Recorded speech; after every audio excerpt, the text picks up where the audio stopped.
ओम शांति। 17 सितंबर 2023 अव्यक्त बाप दादा के महावाक्य। ओरिजिनल डेट 13 दिसंबर 1995। व्यर्थ बोल, डिस्टर्ब करने वाले बोल से स्वयं को मुक्त कर बोल की इकोनॉमी करो। आज बाप दादा चारों ओर की आत्माओं को आप सभी के साथ देख रहे हैं। चारों ओर के बच्चे आकार रूप से बाप दादा के सामने हैं। डबल सभा, साकारी और आकारी दोनों कितनी बड़ी सभा है। बाप दादा दोनों सभा के बच्चों को देख हर्षित हो रहे हैं, क्योंकि बाप दादा हर बच्चे को विशेष दो रूपों से देख रहे हैं। एक, हर एक बच्चा इस सर्व मनुष्यताओं के पूर्वज सारे वृक्ष का फाउंडेशन है, क्योंकि जड़ से सारा वृक्ष निकलता है। और दूसरे रूप में पूर्वज बड़े को भी कहते हैं। तो सृष्टि के आदि में आप आत्माओं का ही पार्ट है, इसीलिए बड़े ते बड़े हो। इस कारण सर्व आत्माओं के पूर्वज हो। साथ साथ ऊंचे ते ऊंचा बाप की पहली रचना आप ब्राह्मण आत्माएं हो। तो जैसे ऊंचे ते ऊंचा भगवान है, वैसे बड़े ते बड़े पूर्वज आप हो। तो इतने सारे पूर्वज बच्चों को देख बाप हर्षित होते हैं। आप भी हर्षित होते हो कि हम पूर्वज हैं, उसी निश्चय और नशे में रहते हो। तो बाप दादा आज पूर्वजों की सभा देख रहे हैं। आप सभी जो भी बाप के बच्चे हो, माया से बचे हुए हो। बच्चे का अर्थ ही है बाप का बनना, अर्थात बच्चे बनना। तो माया से बचे हुए बाप के बच्चे बनते हैं। आप सभी माया से बचे हुए हो ना, कि कभी चक्कर में आ जाते हो। कहते हैं ना, ऐसा भी चक्रव्यूह होता है जो बहुत तरीके से निकलना होता है। तो कोई भी माया के चक्रव्यूह में फंसने वाले तो नहीं हो। क्या कोई चक्कर है? बचे हुए हो? हाँ जी। ऐसे नहीं करना कि यहाँ हाँ जी करके जाओ और वहां जाकर कहो ना जी। जब एक बार चक्कर से निकलने का रास्ता या विधि आ गई, तो फिर फंसने की तो कोई बात ही नहीं है। माया को भी अच्छी तरह से जान गए हो ना, कि कभी अनजान बन जाते हो। फिर कहते हैं हमको तो पता ही नहीं पड़ा कि ये माया है, क्योंकि जैसे आजकल का फैशन है, भिन्न भिन्न फेस बहुत पहन लेते हैं। अभी अभी क्या बनेंगे, अभी अभी क्या बनेंगे। तो माया के पास भी ये फंसाने के फेस बहुत है। उसके पास अच्छा बड़ा दुकान है। जिस समय जो रूप धारण करना चाहे उस समय कर लेती है। और अगर जाने अनजाने फंस गए तो निकलने में बहुत टाइम लगता है। और संगम का एक सेकंड व्यर्थ जाना अर्थात एक वर्ष गंवाना, सेकंड नहीं। आप सोचो, संगम युग कितना छोटा है। अभी तो डायमंड जुबली मना रहे हो, और इस थोड़े से समय में जो बनना है, जो जमा करना है, वो अभी बन सकते हैं। तो बाप दादा देख रहे थे कि बनने का समय कितना थोड़ा है, और बनते हो सारा कल्प। तो कहाँ 5000 और कहाँ अभी 60 वर्ष। चलो आगे कितना भी समय होगा, लेकिन हजारों की गिनती में तो नहीं होगा ना। तो इस थोड़े से समय में राज्य अधिकारी बनने व रॉयल फैमिली में आने के लिए क्या करना होगा? वैसे संख्या के हिसाब से सतयुग में विश्व का तख्त सभी को तो मिल भी नहीं सकता। मानो पहले लक्ष्मी नारायण तो तख्त पर बैठेंगे, लेकिन जो पहले लक्ष्मी नारायण की रॉयल फैमिली है, उन्हों को भी इतना ही सभी द्वारा स्नेह और सम्मान मिलता है। तो अगर पहली राजधानी के रॉयल फैमिली में भी आते हैं, तो वो पहला नंबर है। चाहे बड़े तख्त पर नहीं बैठते, लेकिन प्रारब्ध नंबर के हिसाब से ही है। नहीं तो आप सभी लोगों को त्रेता तक भी तख्त थोड़े ही मिलेगा, लेकिन विश्व राज्य अधिकारी का लक्ष्य सभी का है ना, कि वहां भी एक स्टेट के राजा बन जाएंगे। तो पहले नंबर के रॉयल फैमिली में आना ये भी श्रेष्ठ पुरुषार्थ है। कोई को तख्त मिलता और किसी को रॉयल फैमिली मिलती है। इसके भी गुह्य रहस्य है। जो सदा संगम पर बाप के दिल तख्त नशीन स्वतः और सदा रहता है, कभी कभी नहीं, जो सदा आदि से अंत तक स्वप्न मात्र भी, संकल्प मात्र भी पवित्रता के व्रत में सदा रहता है, स्वप्न तक भी अपवित्रता को टच नहीं किया है, ऐसी श्रेष्ठ आत्माएं तख्त नशीन हो सकती हैं। जिसने चारों की सब्जेक्ट में अच्छे मार्क्स नंबर्स लिए हैं, आदि से अंत तक अच्छे नंबर से पास हुए हैं, उसी को ही पास विद ऑनर कहा जाता है। बीच बीच में मार्क्स कम हुई है, फिर मेकअप किया है, मेकअप वाला नहीं, लेकिन आदि से चारों की सब्जेक्ट में बाप के दिल पसंद है, वो तख्त ले सकता है। साथ साथ जो ब्राह्मण संसार में सर्व के प्यारे, सर्व के सहयोगी रहे हैं, ब्राह्मण परिवार हर एक दिल से सम्मान करता है, ऐसा सम्मानधारी तख्त नशीन बन सकता है। अगर इन बातों में किसी न किसी में कमी है, तो वो नंबरवार रॉयल फैमिली में आ सकता है। चाहे पहली में आवे, चाहे 8वीं में आए, चाहे त्रेता में आए। तो अगर तख्त नशीन बनना है, तो इन सभी बातों को चेक करो। अगर सेवा में 100 मार्क्स जमा है और धारणा में 25%, तो क्या होगा? वो अधिकारी बनेगा? कई बच्चे और सब्जेक्ट में आगे चले जाते हैं, लेकिन प्रैक्टिकल धारणा में जैसा समय है, वैसा अपने को मोल्ड करना, वो है रियल गोल्ड। कहां कहां माया बच्चों से भी होशियार हो जाती है। वो फट से समय प्रमाण स्वरूप धारण कर लेती है, और बच्चे क्या कहते हैं? बाप के पास तो सबकी बातें आती है ना। मानो एक रॉन्ग है और दूसरा राइट है। ऐसे भी होता है कि दोनों तरफ की कोई ना कोई कमी होती है, लेकिन मानो आप बिल्कुल ही अपने को राइट समझते हो और दूसरा बिल्कुल ही रॉन्ग है। तो आप राइट हो और वो रॉन्ग है, फिर भी जैसा समय, जैसा वायुमंडल देखा जाता है, वैसे अपने को ही चाहे समाना पड़ता है, चाहे मिटाना पड़ता है, चाहे किनारा करना पड़ता है। लेकिन बच्चे क्या कहते हैं कि क्या हर बात में, हर समय में हमको ही मरना है क्या? मरने के लिए हम हैं और मौज बनाने के लिए ये हैं। सदा ही मरना है, ये मरना तो बहुत मुश्किल है। मर जीवा तो बन गए, वो तो सहज है। ब्रह्मा कुमार, ब्रह्मा कुमारी बन गए, ये भी तो मरजीवा बने ना। ये मरना तो बहुत सहज हो गया, मर गए, ब्रह्मा कुमारी बन गए।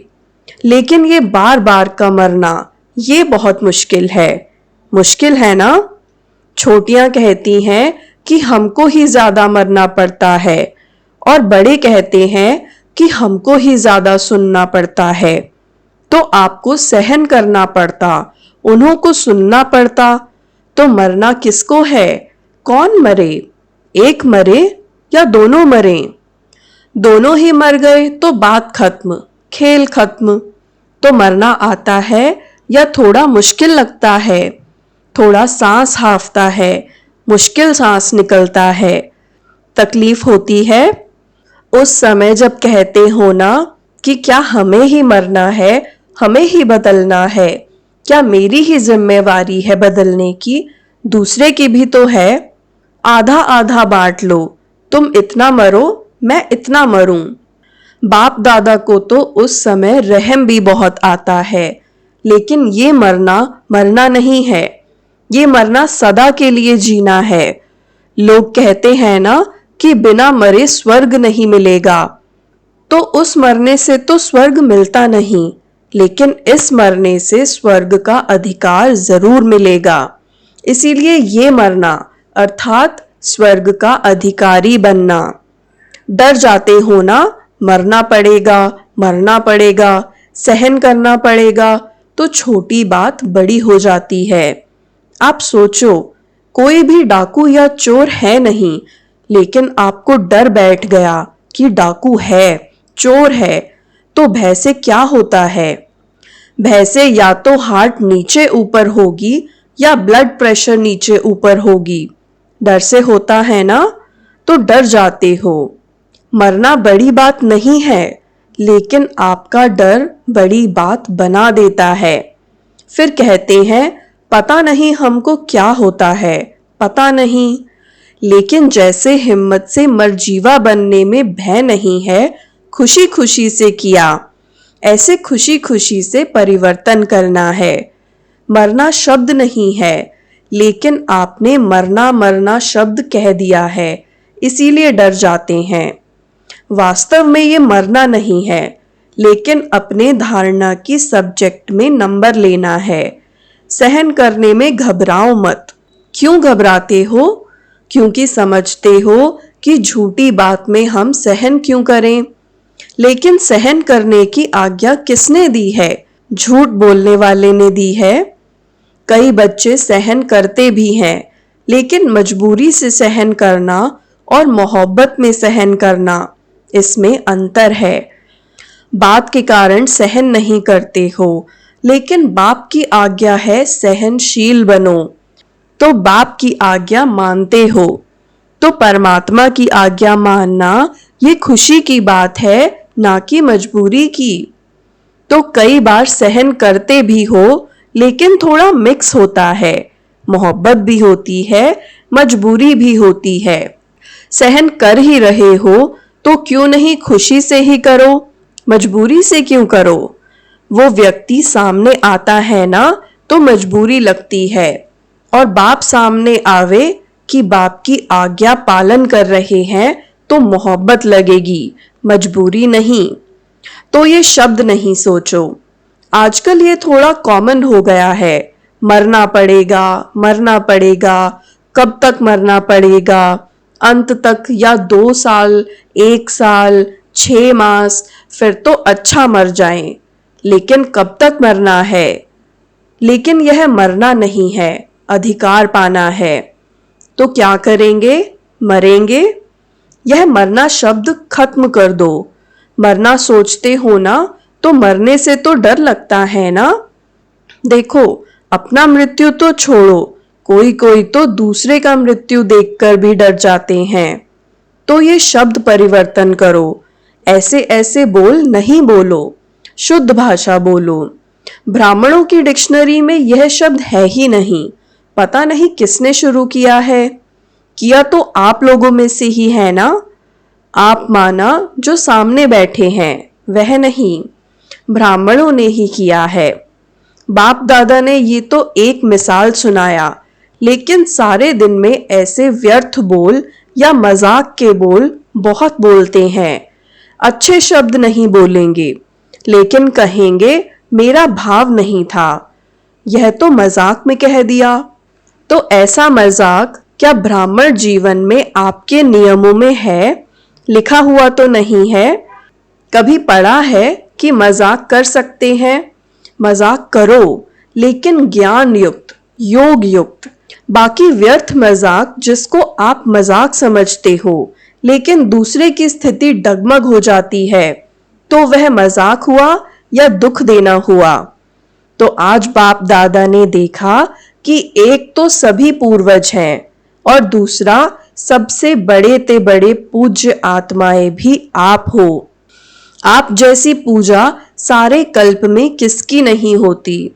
तो पूर्वज भी हो और पूज्य भी, लेकिन पूज्य भी नंबरवार हैं।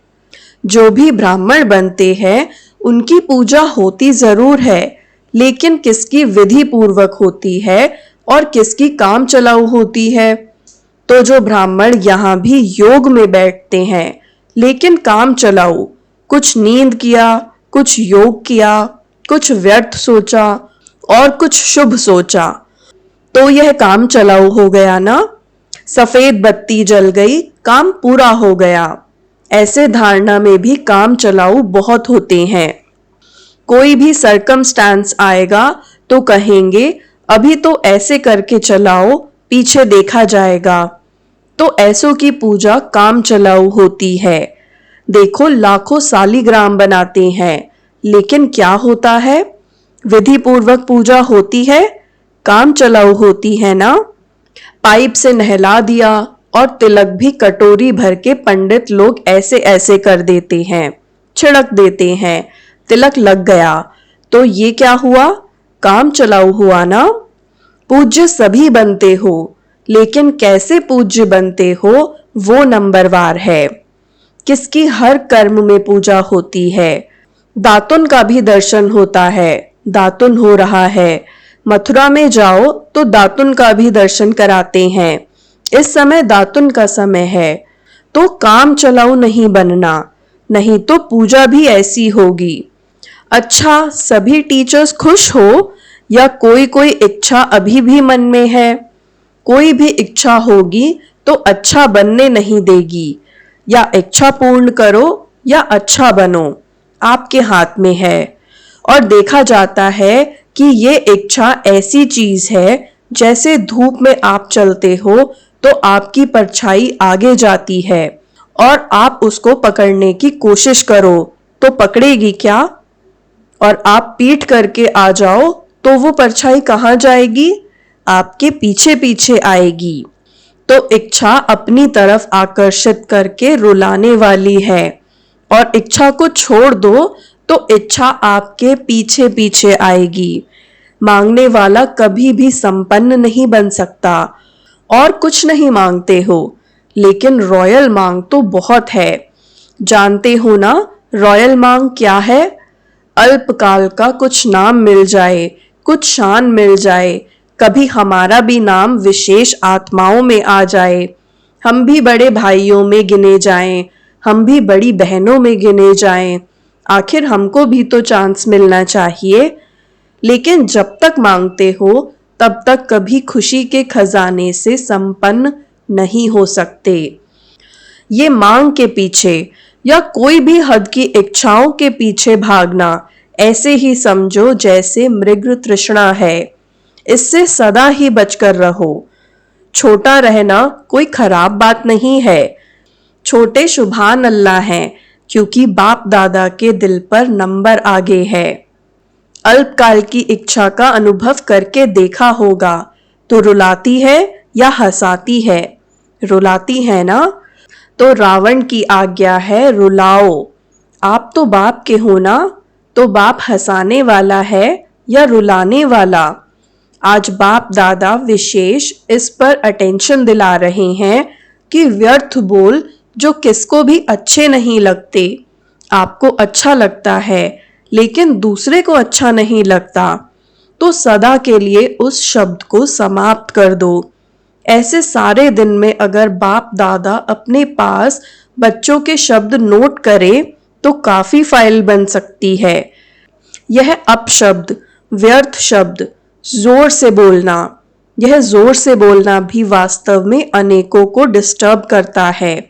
ये नहीं बोलो, मेरा तो आवाज ही बड़ा है। माया जीत तो बन सकते हो और आवाज जीत नहीं बन सकते। तो ऐसे किसी को भी डिस्टर्ब करने वाले बोल और व्यर्थ बोल नहीं बोलो। बात होती है दो शब्दों की, लेकिन आधा घंटा उस बात को बोलते रहेंगे। तो ये जो लंबा बोल बोलते हो, जो 4 शब्दों में काम हो सकता है, वो 12-15 शब्द में नहीं बोलो। आप लोगों का स्लोगन है कम बोलो, धीरे बोलो। तो जो कहते हैं ना हमारा आवाज बहुत बड़ा है, हम चाहते नहीं हैं लेकिन आवाज ही बड़ा है, तो वो गले में एक स्लोगन लगाकर डाल लेवे। होता क्या है, आप लोग तो अपनी धुन में जोर से बोल रहे हो, लेकिन आने जाने वाले सुन करके ये नहीं समझते हैं कि इसका आवाज बड़ा है। वो समझते हैं पता नहीं झगड़ा हो रहा है। तो ये भी डिससर्विस हुई।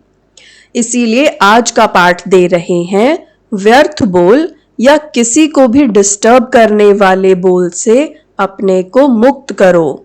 व्यर्थ बोल मुक्त। फिर देखो अव्यक्त फरिश्ता बनने में आपको बहुत मदद मिलेगी। बोल बोल बोल बोलते ही रहते हो। अगर बाप दादा टेप भरकर आपको सुनाए ना तो आपको भी हंसी आएगी। तो क्या पाठ पक्का किया है? बोल की इकोनॉमी करो, अपने बोल की वैल्यू रखो। जैसे महात्माओं को कहते हैं ना, सत्य वचन महाराजा, तो आपके बोल सदा सत वचन अर्थात कोई ना कोई प्राप्ति कराने वाले वचन हो। किसको चलते फिरते हंसी में कह देते हो, ये तो पागल है, ये तो बेसमझ है।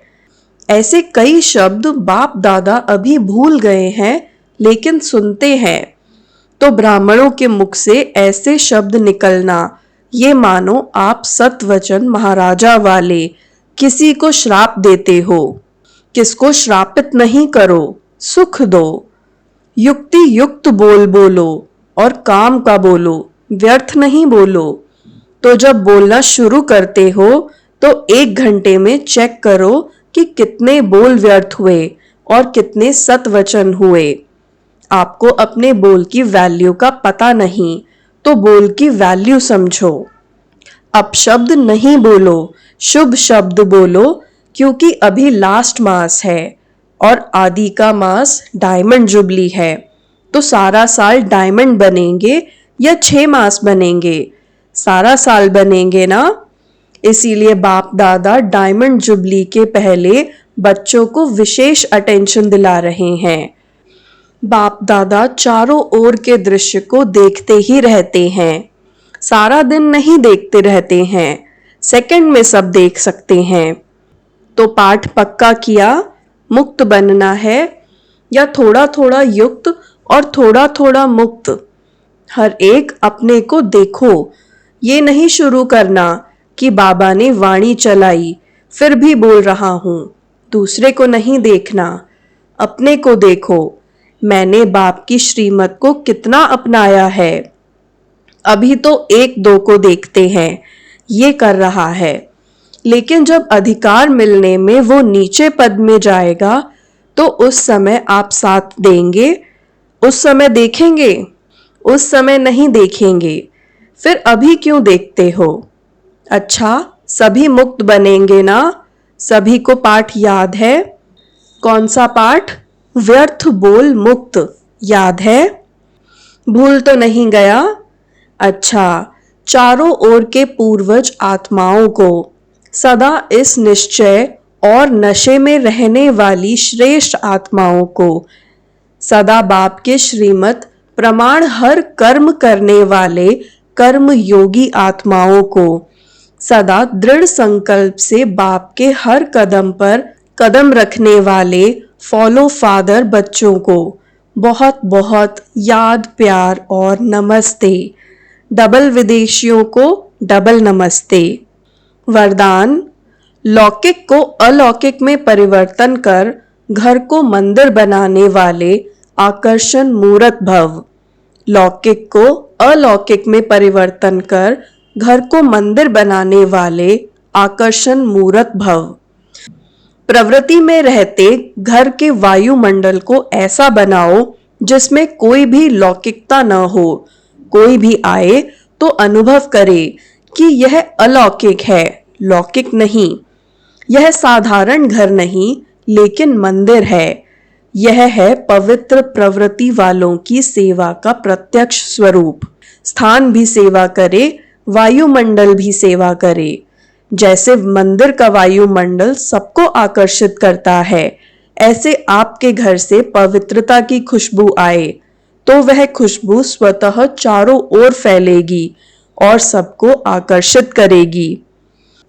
स्लोगन, मन बुद्धि को दृढ़ता से एकाग्र कर कमजोरियों को भस्म कर दो, तब कहेंगे सच्चे योगी। मन बुद्धि को दृढ़ता से एकाग्र कर कमजोरियों को भस्म कर दो, तब कहेंगे सच्चे योगी। सूचना, आज अंतर्राष्ट्रीय योग दिवस तीसरा रविवार है।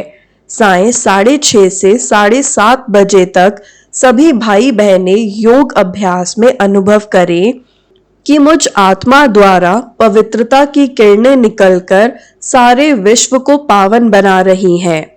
मैं मास्टर पतित पावनी आत्मा हूँ। ओम शांति।